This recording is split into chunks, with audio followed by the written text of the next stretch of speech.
thinking about shit besides getting home.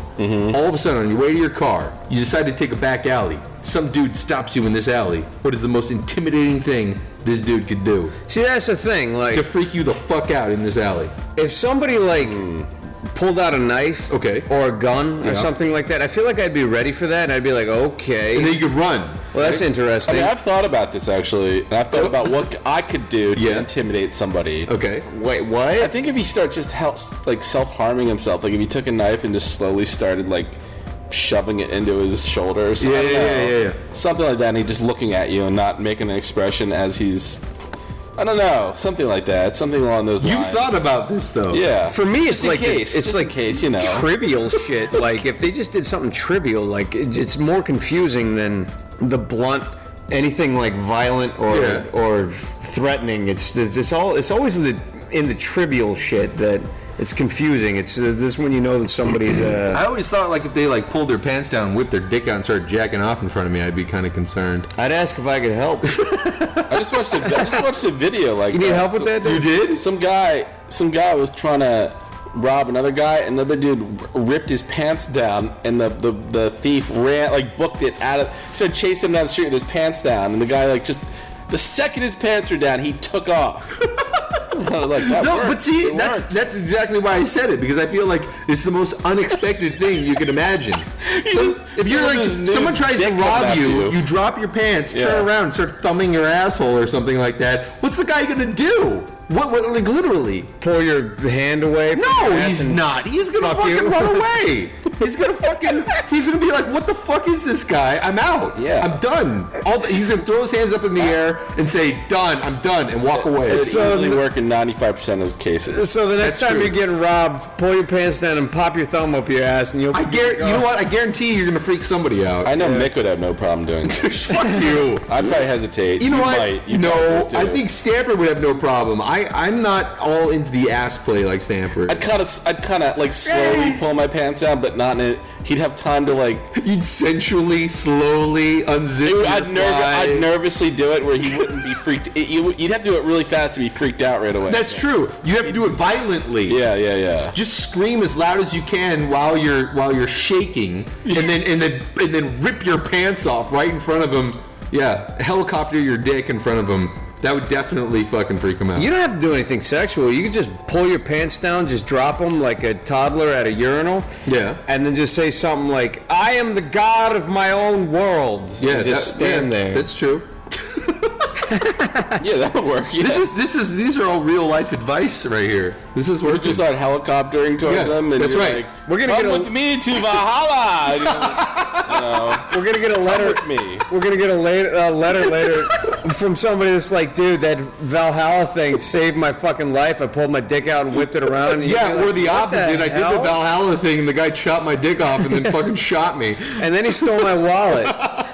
So I'm standing there with the chopped off dick. Can we sip of your beer? Might work. Can. Thanks. You can't have all of it though. Oh, no. So that's Steel Reserve, huh? Yeah, Steel Reserve. This was an old college drink I had with my buddy.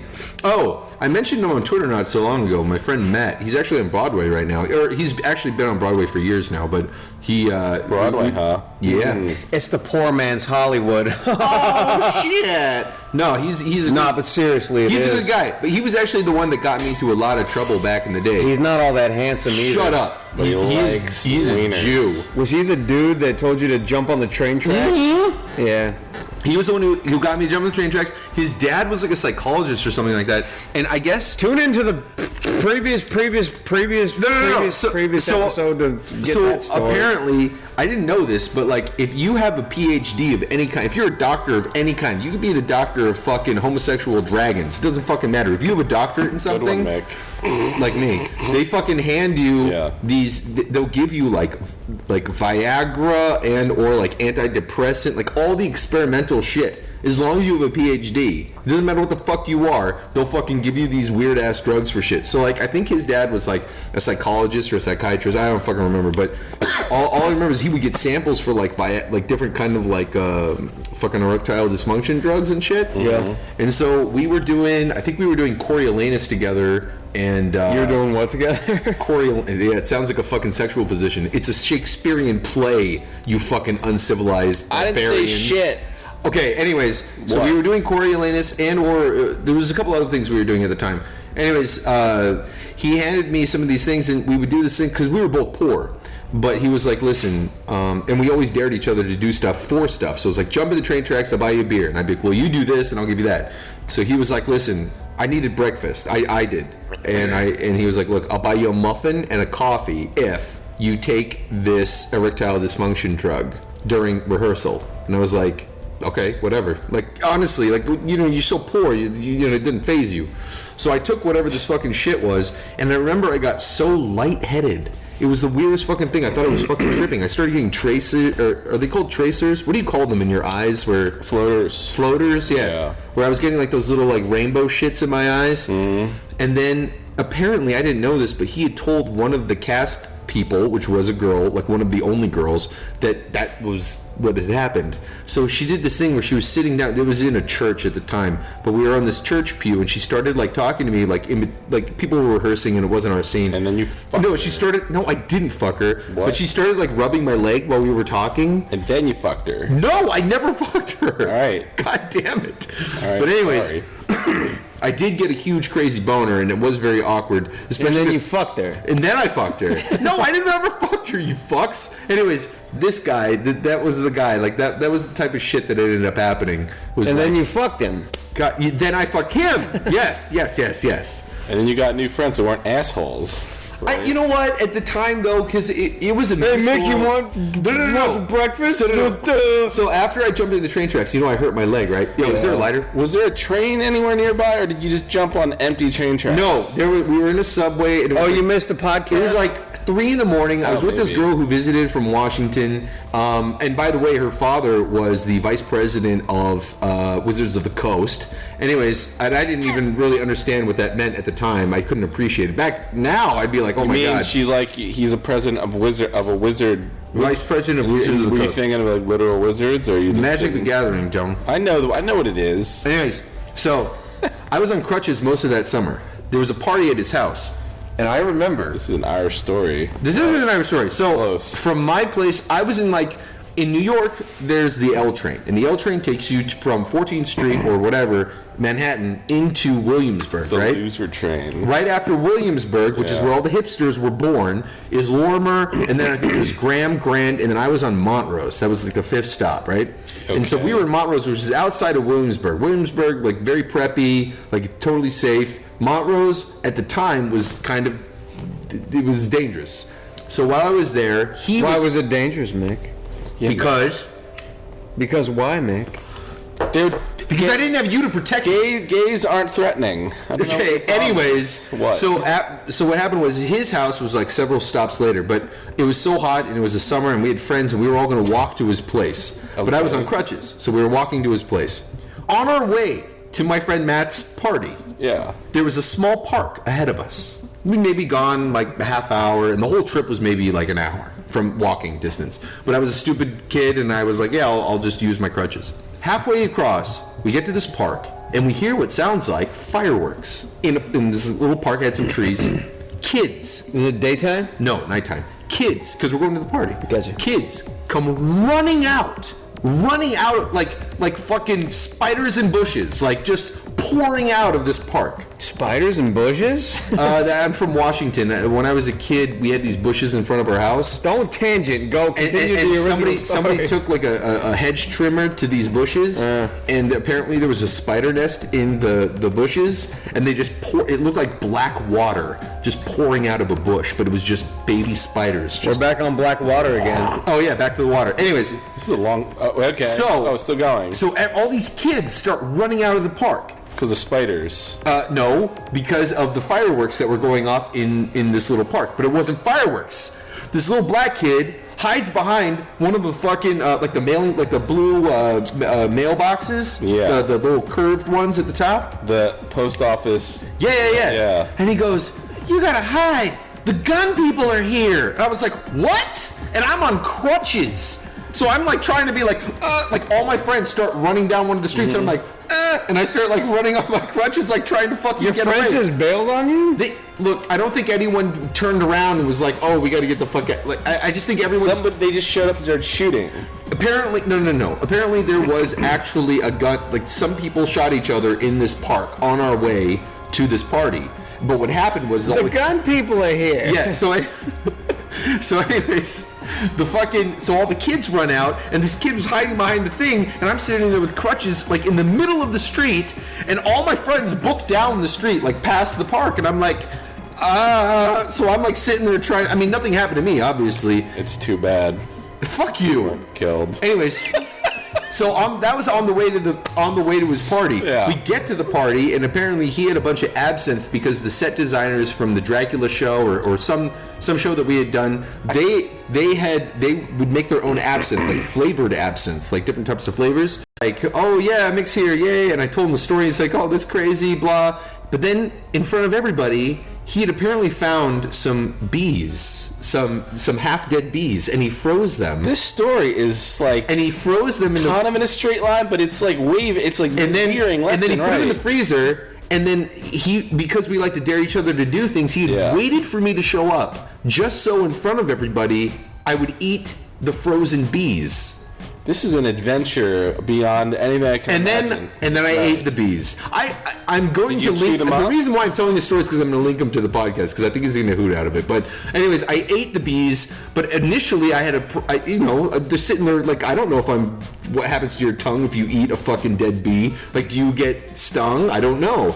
So then everyone started chanting. They were like, eat the bee, whatever. And then I ate it. Nothing happened. Stamper. What would you rate? What the hell was that? I don't know. This is 10 minutes of I don't know. I don't know what that was. And then I ate the bees. That was a totally Irish story, man. I took a train. I'm half Irish. I took a train. My girlfriend. My name is fucking Mick. What? That's true. My name is Mick. I am half Irish. Not because of my name, but my father was there was somebody who was a Wizard of the Coast president, a train, eating bees, a black kid with the gun people shooting other people. I don't know what the point was. The point was his friend dared him to do things. Yeah, that was it. Oh yeah, we talked about Christ almighty, man. So he dared me to eat the bees. But in order to get to the bees, I had to go through the story. God, you're like a woman. It's like everything you say has details and details. Yeah, so not true. A little bit. If I was a woman, I would call you while I was up in my room and you were down in your room, and I'd be like, Stamper, what you doing? No, here's what would happen. Give me the beer. Here, take the beer. I'll buy some more. It's like, what'd you eat for lunch today, Mick? And then it's like, well, this morning I was thinking about making a pumpkin pie, but I thought that was a really bad idea because it wouldn't be done by time. It's like, what did you do today? I did some work. What fucking fun is that? No, I was on crutches. Some dude got shot. Some kid told me to hide, and then I ate some frozen bees. This was over the course of like 2 hours or something. This was over the course of like 3 hours. Let me tell you how a story works. Yeah. Watch.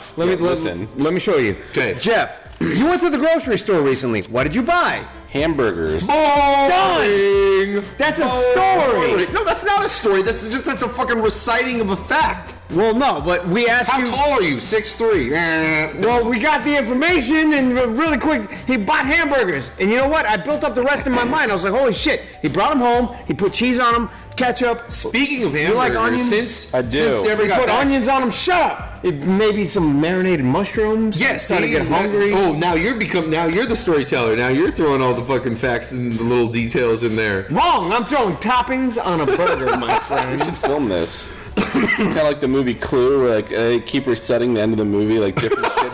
Mick keeps dying in different ways. Is this Groundhog Day to you? Do you feel like you're reliving the same situation over and over again? Oh, speaking of which, Jeff. Yeah, hello. Wawa story. Oh, well, Let me know what happened. Well, sure, all right. We have similar stories, but yeah, I went into Wawa and I was just buying a cappuccino, like a big fag, because I need that over my coffee. And apparently, this guy was trying to sneak out of Wawa with a 12-inch sub. And so at Wawa, you go up to the deli counter and you punch in your order, and a lot of people aren't familiar with the way Wawa works. It's like we have a digital ordering system, a little menu. Basically, it's like 7-Eleven or any other convenience store. You walk up, and if you want a fucking sandwich, which is really fucking convenient, you can get one at like 3 o'clock in the morning. You walk up, and it's like, I want a turkey sandwich, and you hit the tomato button because you want tomatoes and so forth. But it's like run by robots. I just want to be clear. I think we talk up Wawa a lot. It's not that they have the best food in the universe. It's just the fact that it's so fucking convenient. Available. It's 24/7 every day of the year. So and the quality isn't terrible, right? It's good enough. Yeah. Okay. It's good enough for 3, 4 in the morning. It's definitely good enough. Yeah. Got it. Well, at 3 in the morning, pretty much anything's fucking great. There ain't no place you can get a sandwich at 3 o'clock in the fucking morning. Yeah. Right. So a dude orders a sandwich. You place your order, you get a receipt for it. Yep. And then they make your sandwich. Right. And then you pay for it. And he did not pay for it. He tried to walk out. Yeah. Apparently, what I picked up on, the cashier, he has seen this dude do this several times, where he buys the sandwich and he'll sneak out with it. Could you see him eyeing him or something, like while he was in there? Yeah, well, he caught him. He caught him going out the door. Oh, okay. He saw him leaving the door, and he said, "Hey, man, you need to pay for that." And he was there with friends who went out the door before him. And he said, "Oh, no, my friends picked up the bill. They paid for it." Were they really his friends, or was he just pointing at random people? They came in with him, so yeah, they were his. I don't know if his friends knew he was placing the blame on them or not. But the cashier is like, no. That's fucked up. He's like, "I know you didn't pay for it." I have a follow-up to this, but yeah, go on. And and the guy, this guy is he looked strung out or drunk or on drugs, or he looked, his eyes were like really wide open and bloodshot, and I don't know what the hell was going on, but he came back in and he's like, "No, man, I paid for it." He's like, and the cashier, he's like, "Listen," he's like, "I know I've seen you do this before. You're not getting away with it." He's like, "If you walk out that door right now, I'm calling the cops." Yeah. And the guy, I think the cashier is being reasonable. He's like, if you give me that back right now, I won't call the cops, but I want you to get out of here right now. You know what's weird though? What's up? He's probably gonna take it to the back and just throw the sandwich in the trash. Oh yeah. Well, you'd have to, yeah. The same guy fucked up my order last night, but I said, "Yeah, it's okay, it's cool. I didn't want to waste the food, so I just took it." And it's more like a matter of principle. You're like a good man. You just can't do it. Yeah. But I like that exactly. too. Yeah, no, but I think this guy was fed up because I think his coworker, I think he was extra pissed off at his coworker too, because his coworker always kind of let the dude leave and didn't make a stink about it. But so he walks up, rips the sandwich out of the dude's hand, he leaves. Then the woman behind the counter is like, "Hey man, you want me to call the cops?"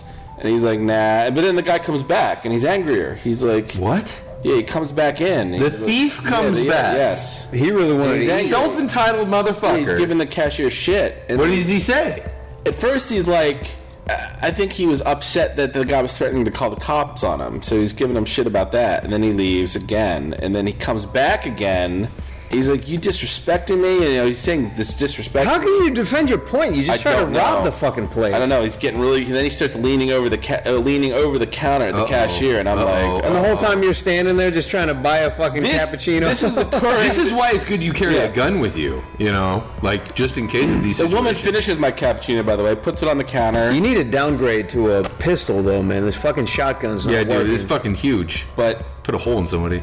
I was initially feeling inconvenienced, but now I'm getting nervous because this guy's getting a little aggressive. Yeah. Oh, yeah, you know what's going to happen. You know something's going to happen. And then he's leaning over the counter, and then his friend comes back in. Oh, no. And I'm like, okay. Oh, shit. All right, this is about to get interesting. But luckily, the friend, as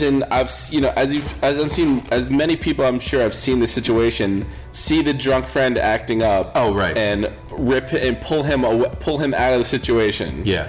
But then then the cop comes and Oh shit! So wow, that was a fast turnaround for the cops. The cop came very fast. He came within I swear he was there in less than a minute.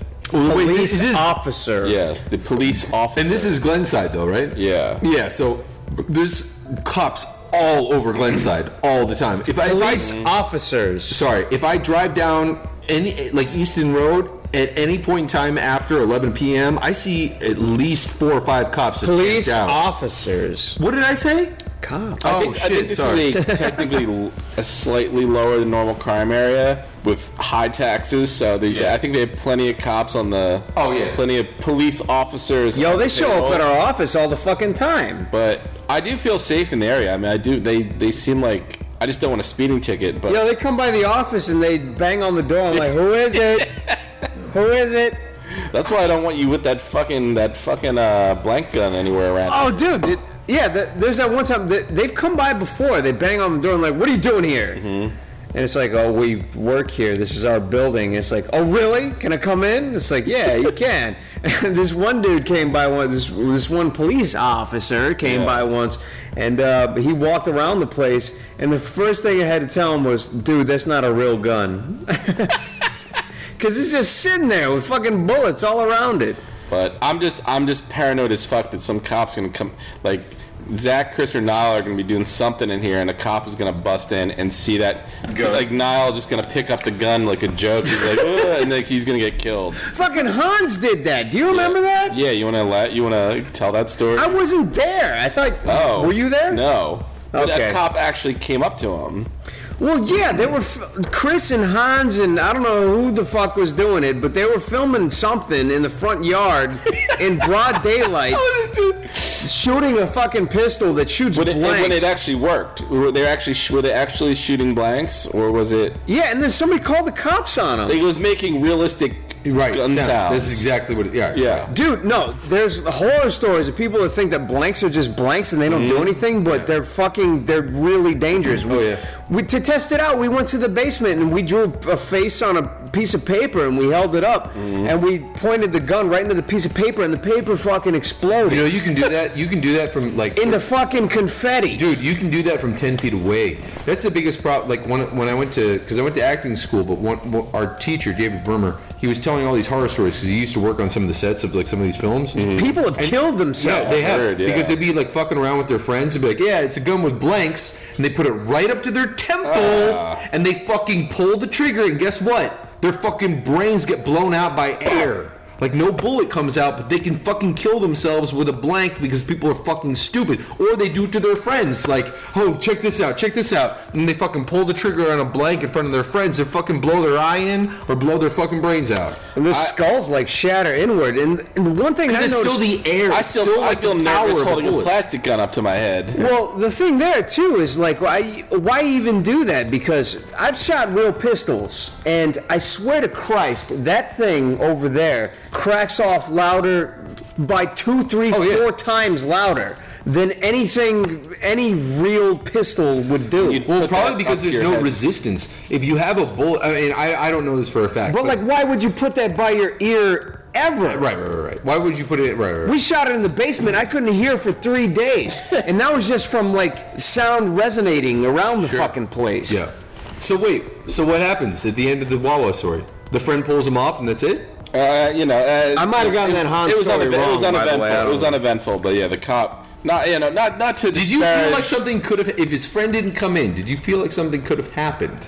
Yeah, definitely. The guy, he was getting really agitated. I mean, and the friend would again, man. And you know what? What can you say? Hold on. The fact that his friend had to come in and stop it probably tells you that that situation could have gotten ugly because his friend knew. I mean, it was basically myself, and there was a delivery man in there too. We were both like in a holding pattern. We're like, all right, we're just gonna stand here. We're gonna wait for something to happen. We're gonna observe. Yeah. And if this little, I need to drop kick somebody, this little asshole starts swinging, we're gonna try. Yeah. I don't want to sound like I'm trying to be a fucking hero, but I feel like in this situation, I feel like I would have had to have done something to help and not run out like a little girl. You're not a little girl, Jeff. You are a man. I'm just saying. I did beat you at arm wrestling. Sharing that. No, I actually told Stamper this morning that I attribute it to you drinking.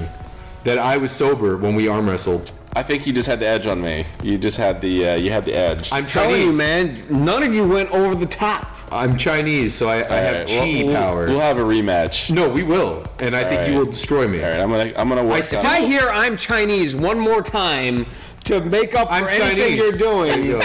Oh yeah, that's right. Because my math skills, I always say I'm You're Chinese. enjoying this Chinese shit just a little too much, Mick. You know what? Dude, he could just go into the kitchen and throw cheese on the floor. I'll be like, why'd you do that, Mick? Bill, I'm Chinese. And then just walk away. And it's That's like, right. you know what? You're not from a sacred Ming Dynasty clan that does things a very specific way.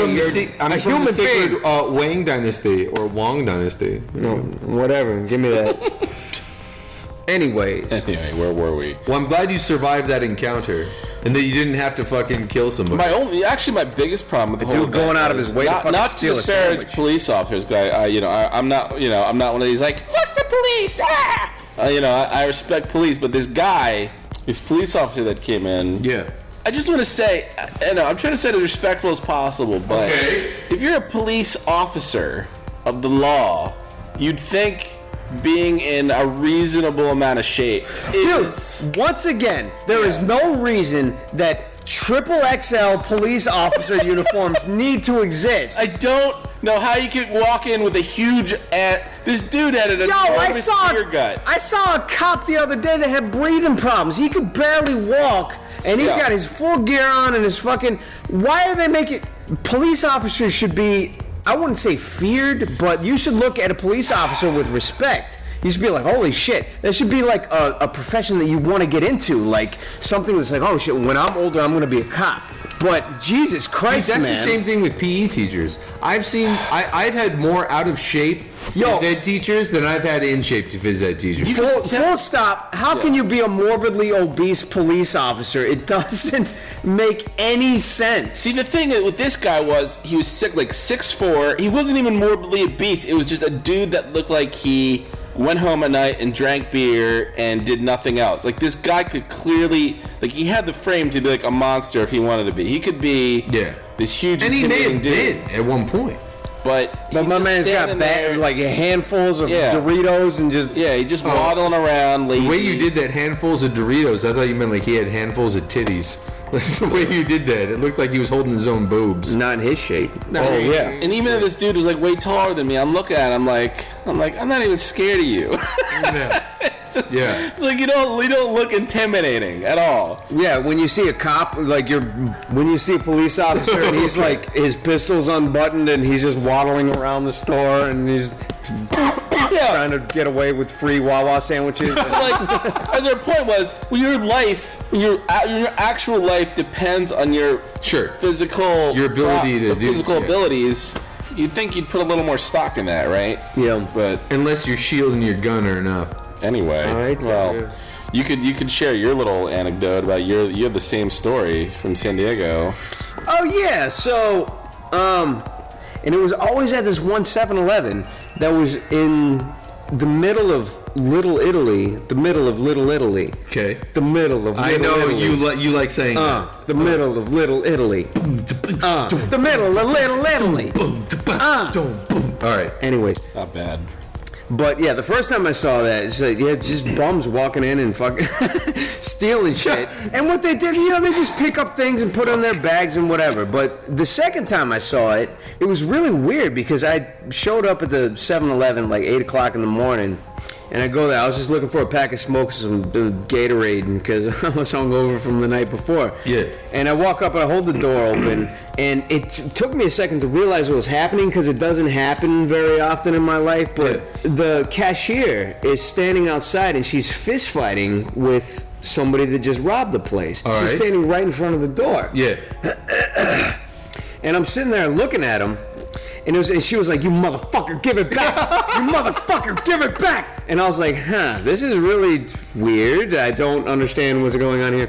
And then she's manhandling him in a way where she's trying to get inside of his coat. He's not trying to get guess he's trying to deny that he stole anything the whole time. So she's trying to reach into his coat. Yeah, and I guess clearly he fucking did.